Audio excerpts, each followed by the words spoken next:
Bienvenidas, bienvenidos, qué gusto reencontrarnos con estos contenidos tan interesantes y digámoslo también tan decisivos para nuestro país. Esto es La Constitución en Simple, están todos invitados a entender, a procesar las ideas que nos plantea este nuevo proceso constitucional, al que estamos todos invitados cordialmente y de manera obligatoria además, en la elección del mes de diciembre. Así es que, por supuesto, la voz experta la va a poner Alejandro Fernández, director ejecutivo de la Fundación Pacto Social, abogado, magíster además en Derecho. Más interesante aún es que fue miembro en la Secretaría de Participación de este proceso y eso, por supuesto, le da toda la prestancia para indicarnos cuáles son los contenidos más importantes y su propia reflexión respecto de este proceso. ¿Cómo estás, querido Alejandro? Bien, pues Sole, qué gusto verte. Igualmente, ha pasado tiempo. Ha pasado tiempo, sí. Pero estamos aquí reunidos. Hagamos un poco de memoria, ¿te parece, juntos? ¿Cómo llegamos hasta acá? ¿Cuáles dirías tú que han sido los principales hitos, ¿no? O momentos de cara al plebiscito del 17 de diciembre? Súper. Yo creo que es bueno hacer memoria porque además vamos a ir viendo ciertas diferencias. Sí, claro. En el proceso, en los límites y en los órganos también. Bueno, esto ya se remonta a casi 4 años, ¿verdad? Ya un buen pasado 4 años de proceso constituyente, ¿cierto? Partió el 2019, ¿te acuerdas? En diciembre con este acuerdo por la paz y nueva constitución. Y ese primer acuerdo lo que dio inicio fue un plebiscito, ¿cierto? Donde se le preguntaba a las personas si queríamos o no una nueva constitución, ¿verdad? Y ahí la respuesta fue contundente, ¿cierto? El 80% casi estuvo por una nueva constitución, ¿cierto? Y ahí vino, bueno, todo este proceso en que elegimos a los convencionales constituyentes. ¿Te acuerdas que eran 155? Si miraba a la Cámara de Diputados, ¿cierto? Tenía escaños reservados, tenía paridad y otros elementos particulares. Bueno, y ahí estuvieron trabajando en este texto. Un año. Claro, estuvieron trabajando un año, fue un buen rato, exactamente. Y después vino, bueno, la campaña y el plebiscito que fue el año pasado, ¿cierto? El 4 de septiembre, donde, como sabemos, ganó también por una buena distancia el rechazo.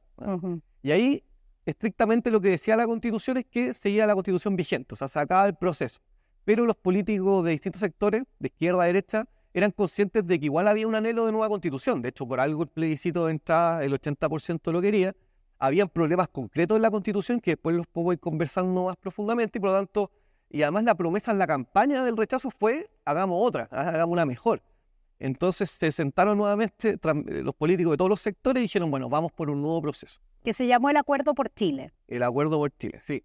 Este tuvo bastante más límites, ¿eh? Eso es como una diferencia importante porque... Los 12 bordes, de hecho. Partiendo por ahí, claro, porque el proceso anterior dio mucho margen, o sea, establecía muy poco límite y por eso mismo algunos consideran y consideramos que fue un poco refundacional, porque de hecho uno de los límites era ser república democrática, ya, bueno, no podíamos ser una monarquía, digamos, pero por ejemplo el tema de la existencia del Senado y la Cámara de Diputados, algo que no estaba establecido, o que somos una nación única e indivisible, o sea, todas esas cosas sí se pusieron en las bases y eso le dio un buen marco. Entonces se le dijo a los órganos que iban a hacer el texto, usted tiene que respetar este cuadro. Yo creo que la sensación generalizada, deja comentar solo esto, fue que se partía con un proceso más ordenado. No partíamos de la famosa hoja en blanco, teníamos ya estos 12 bordes o bases institucionales, ¿no? Hablábamos de una república democrática, un Estado unitario, un Estado social democrático de derecho, un reconocimiento a los pueblos indígenas. Teníamos tarea hecha, que si no, habría sido impensado después de un año. Exactamente, eso fue, como digo, fue un buen marco porque además un consenso político, y de hecho con innovaciones, no era simplemente, oye, mantengamos el presidente y los diputados y senadores, sino que, por ejemplo, el Estado Social y Democrático de Derecho o el reconocimiento de los pueblos originarios son elementos que son nuevos, y que hubo un consenso político y eso creo que es relevante. Explícame estos 3 órganos, el trabajo de estos 3 órganos. Sí, eso también fue una innovación, ¿cierto? A diferencia del anterior que fue un puro órgano. Acá voy a partir por el órgano que menos relevancia tuvo, afortunadamente, que fue este Comité Técnico de Admisibilidad, que era un comité que tenía por objetivo justamente resguardar los 12 bordes, 12 bases. Y eso no se tuvo que ocupar nunca porque básicamente los consejeros, nadie consideró que se hubiese pasado los bordes, que no se respetaba. Entonces ese comité estuvo ahí armado pero sin movimiento. Estaba la comisión experta, que eran 24 integrantes. Estos integrantes fueron nombrados por el Congreso Nacional, y básicamente eran 12 integrantes de un sector político más de izquierda a centro-izquierda, y los otros 2 integrantes nombrados por derecha a centro-derecha. Entonces quedó totalmente equilibradas las fuerzas políticas, y además paritarios, o sea, mitad hombre, mitad mujer. Y esta comisión experta, la función que tenía era preparar un anteproyecto, o sea, el primer como documento borrador lo iba a preparar esta comisión experta para después pasársela al Consejo Constitucional, que es este órgano electo democráticamente que voy a explicar, para que pudiese redactar, hacer los cambios y proponer el texto finalmente que se va a plebiscitar. Esa comisión experta trabajó 3 meses. ¿Qué pasó con el Consejo Constitucional? Exactamente, trabajó 3 meses de forma bien así disciplinada, llegaron a buenos acuerdos, o sea, hubo un buen contenido, de hecho hubo consenso por distintos sectores de que era un texto bueno, pero no cerrado, no completo, o sea, eso también es importante decirlo. El Consejo tenía que complementar un montón de cosas donde no hubo acuerdo, y también tenía que darle un sello ciudadano, o sea, por algo fueron electos democráticamente. Entonces, la comisión experta trabajó 3 meses y después vino, ¿te acuerdas? El 7 de mayo fue la elección, que fue durante el trabajo de los expertos, fue la elección de los consejeros, ¿cierto? 50 consejeros, o sea, muy parecido ahora al Senado. También paritario, mitad hombres, mitad mujeres. Y con representación de pueblos indígenas. Sí, pero bajo otras reglas, de hecho, mucho más exigente, y hubo solamente un representante de los pueblos originarios. Sí.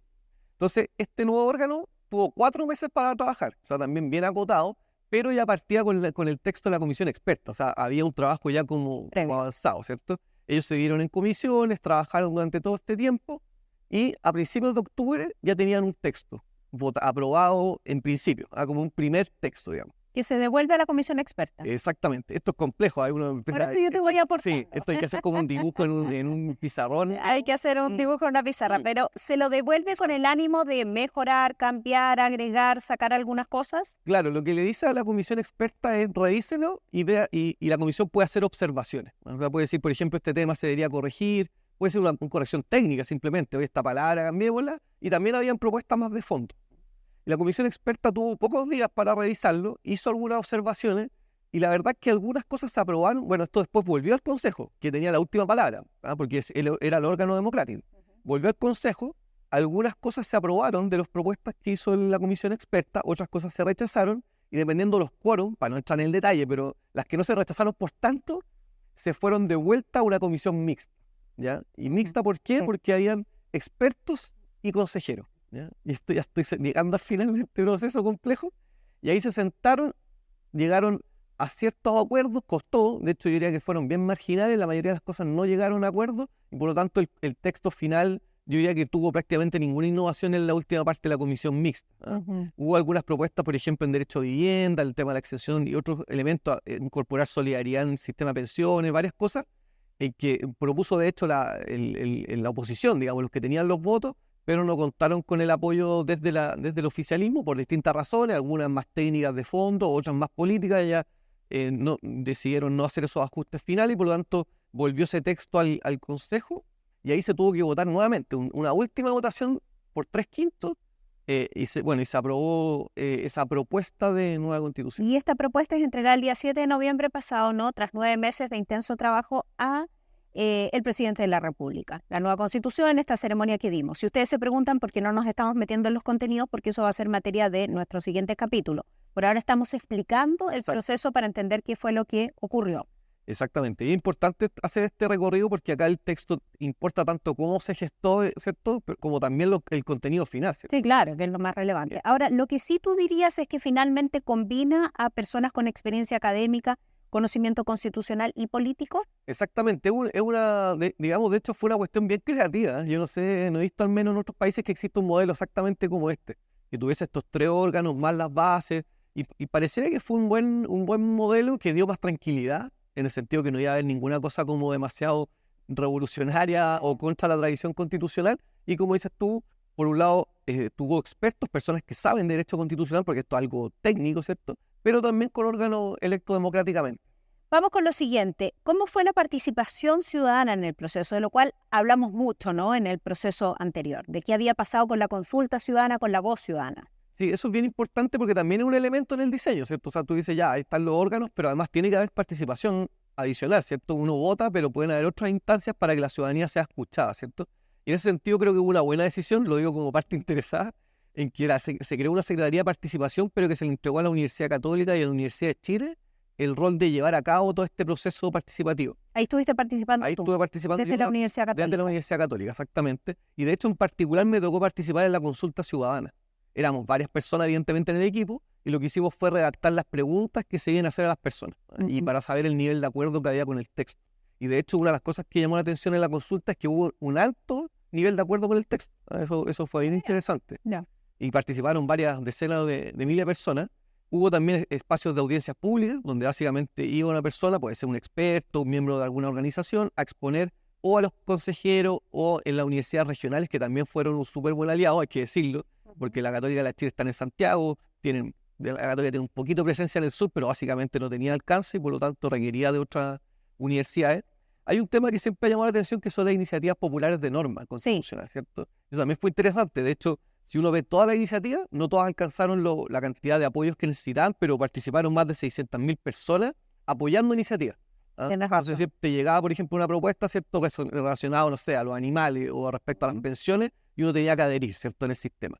Y de esas hubo 31 iniciativas que llegaron a los 10.000 apoyos, y por lo tanto fueron presentados como una propuesta más en el Consejo. Y tuvieron que revisarse, escuchar a las personas que propusieron y en base a eso aprobar o rechazar. Y hubo cosas que se incorporaron, por ejemplo, el Estado sin pitutos, que se llamaba una propuesta de pivotes horizontales y de país, y que no se aprobó completamente, pero se tomaron hartas cosas. Y así otra iniciativa me parece interesante también. Sí, claro, porque está la voz ciudadana. Exacto. Hablemos del texto. Metámonos allí con las manos en la masa entonces, pero en términos generales lo vamos a hacer. Ya he dicho que vamos a ir después más adelante ahondando.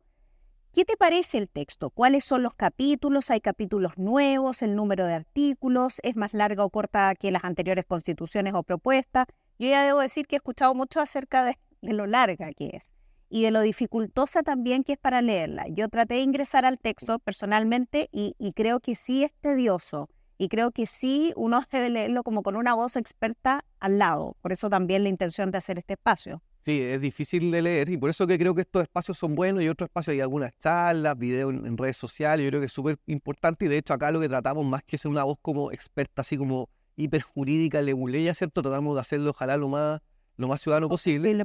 Aprovecho además de comunicar que en la página del Tenemos que hablar de Chile.cl hay un texto resumen, que es como un cuarto del texto original. Sigue siendo harto, pero al menos creo que facilita la lectura, así que te lo recomiendo, Sole. Tenemos que hablar de Chile.cl, ya lo habíamos recomendado antes. Vamos pasando rápidamente por la cantidad de palabras que supera o casi alcanza las 50.000, ¿no? Con 216 artículos permanentes y 62 artículos transitorios. Sí, es bastante como puedes ver. O sea, de hecho, la Constitución actual tiene 27.000 palabras, un poquito más de 27.000. O sea, estamos hablando de un buen crecimiento si consideramos los artículos permanentes regulares, porque además se han agregado artículos para estos nuevos procesos constituyentes. Pero si uno dice cuáles son los 136 artículos que han regido, son alrededor de 27.000 palabras, o sea, mucho más corta. Y respecto al de la convención, anterior. Un poco menos. Sí, respecto a la anterior, tenía como un poco más de 52.000 palabras, pero igual sigue siendo, o sea, como digo, no está muy lejos. O sea, para los que criticaban el texto del año pasado de que era muy largo, bueno, la verdad que este no quedó mucho más corto. Ok, seamos justos, nunca se llegó finalmente a 2 páginas. Exacto. De aprobarse nuestra constitución, de hecho, estos son apuntes que me entrega Alejandro, quedaría en 4º lugar de las constituciones más extensas, después de Brasil, de México y Ecuador. La propuesta tiene 17 capítulos. Sí, solamente un alcance de lo que decía recién. Eso muestra que en Latinoamérica somos buenos para las constituciones. De hecho, se han hecho decenas de constituciones, buenos para escribir. Uno, en cambio, de Estados Unidos tiene una misma constitución, la ha ido modificando y todo, pero mantiene la misma desde finales del siglo XVIII. Acá nos encanta hacer constituciones y largas constituciones. Sí, los capítulos interesantes porque obviamente mantiene cosas que ya vienen desde las primeras constituciones en Chile, como por ejemplo regular el gobierno, la administración del Estado, el Congreso Nacional, derechos y libertades fundamentales, pero también incorpora algunas cosas, innovaciones que después algunas las vamos a ver más en detalle. Por ejemplo, un capítulo de representación política y participación. Eso tiene que ver, por un lado, regula bastante los partidos políticos, pero también incluye formas de democracia directa. Por ejemplo, las iniciativas populares de norma, ya no para la Constitución, sino para que la ciudadanía pueda presentar propuestas en el Congreso. También un capítulo especial de seguridad pública. Y ahí es donde lo que decía antes, pues, o sea, tiene que tener cierta conexión con la realidad actual. La realidad, no existía ese texto, pero dice, bueno, parece razonable un capítulo específico porque hoy día es una de las principales preocupaciones. También la protección del medio ambiente es una innovación. Hoy día en la Constitución actual hay solamente un derecho específico respecto al medio ambiente. Acá se incorpora un capítulo completo, y eso me parece también interesante y nuevamente tiene que ver, obviamente, con el contexto actual. No es el mismo Chile de los 80 o incluso del 2005-2006, sino que hoy día es una necesidad, una urgencia hacerse cargo de esos problemas. Gastémonos los próximos minutos en las principales novedades. Se incluye la famosa cláusula del Estado social y democrático de derecho, ¿no? Siendo esto un mandato del Estado.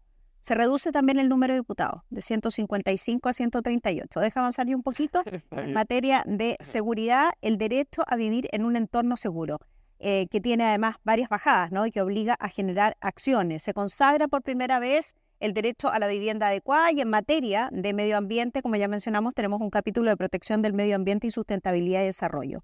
¿Cuáles de estas? Perdón, me falta que se incluya a los animales, siendo deber del Estado, ¿no? Y también de las personas promover la protección y el bienestar de los animales. En materia de participación ciudadana se establecen mecanismos de proceso legislativo y hay un reconocimiento expreso a los pueblos indígenas como parte de la nación chilena, que es una e indivisible. Hiciste un súper buen... Yo solo te di los enunciados, sí.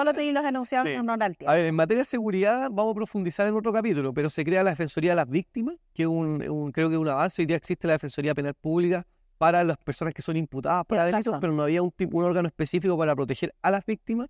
La Fiscalía Supraterritorial, que puede investigar temas como crimen organizado, que es importante porque el crimen organizado muchas veces no está como una región específica, ¿cierto? Sino que se va como, digamos, puede incluir macrozona o todo el país. Y hay otras cosas más que podemos revisar. El tema del derecho a la vivienda adecuada también tiene que ver con incorporación de derechos sociales que han sido anhelados.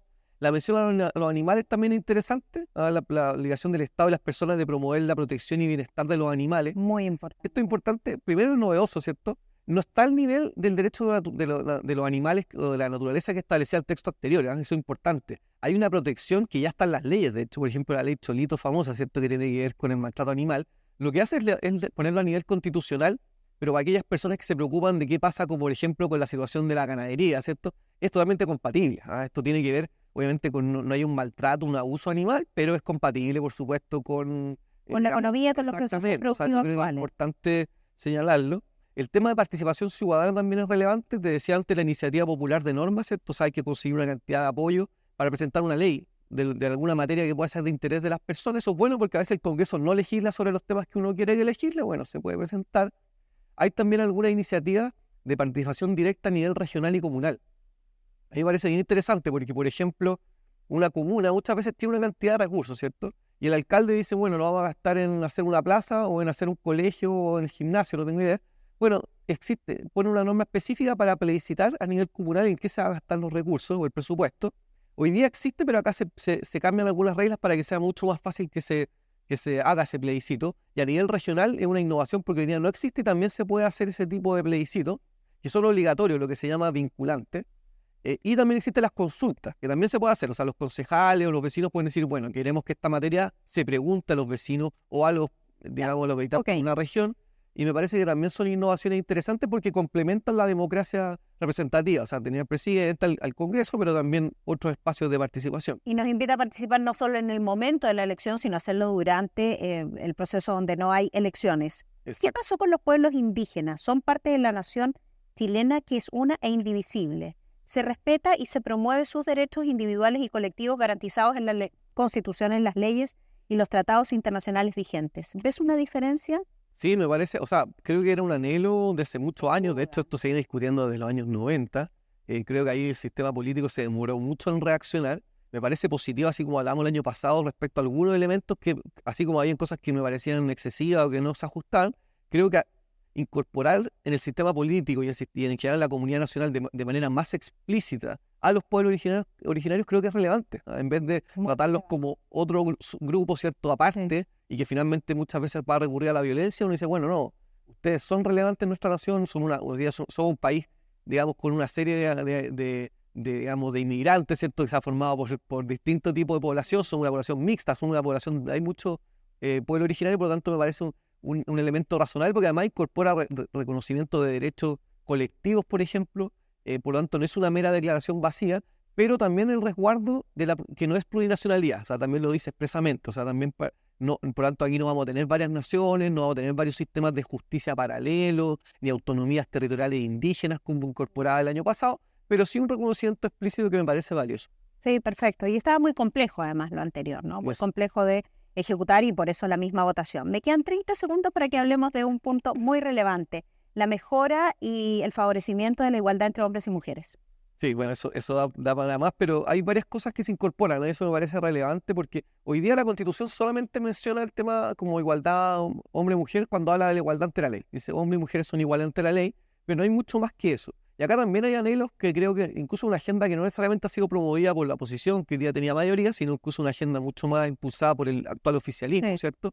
Por ejemplo, la paridad de salida que se llama, o sea, asegurar que hay una composición más equitativa en el Congreso, en los órganos representativos. Eso es algo que se había anhelado mucho desde ciertos sectores y hoy día se incorpora de manera transitoria, ¿no? Pero al menos tiene que haber una proporción 60% y 40% entre hombres y mujeres, ¿ya? Y eso me parece que es interesante. Un avance. Sí, también el tema de la igualdad salarial. También se establece que también es relevante porque uno ve muchas veces que hay personas que ejercen el mismo cargo en un trabajo y resulta que a uno le pagan X sueldo y a la mujer muchas veces menos, porque ya el perjuicio es respecto a las mujeres, hay que ser muy honesto. Entonces también ponerlo a nivel constitucional es relevante también, porque hay que impulsar leyes, políticas públicas, e incluso dentro de los trabajos, dentro del servicio del Estado, tener ese tipo de obligaciones me parece que también es un avance. Hay cosas también del derecho a cuidado, que también a mí me parece importante porque el cuidado de ciertas personas, ¿cierto? Por ejemplo, adultos mayores. Y adultos mayores recae básicamente en la mujer. Exacto, no tiene por qué ser, ¿cierto? Lo que aquí establece, por ejemplo, la corresponsabilidad, y a mí me parece también importante. Entonces, hay elementos relevantes que creo que se incorporan, hay cosas que son discutibles, se han generado ciertos debates, pero a mí me parece que al menos hay muchas más menciones y cosas explícitas, concretas que se pueden considerar. Además, si se incluyeron tantos temas como no este. Efectivamente, si hay más de 200 artículos, ¿cierto? Dice, pero ¿cómo no va a haber una mención? Pero ¿cómo no va a haber una mención por lo menos? Oye, estuvo interesante. La idea es que ustedes vayan comprendiendo muy en simple, ¿no? Lo que plantea la Constitución, y por eso este podcast se llama La Constitución en Simple. Alejandro Fernández, director ejecutivo de Fundación Pacto Social, 1.000.000 de gracias. Nos vemos en el próximo capítulo que no se pueden perder, porque vamos a ir ahondando entonces ya en distintas materias. Hasta la próxima.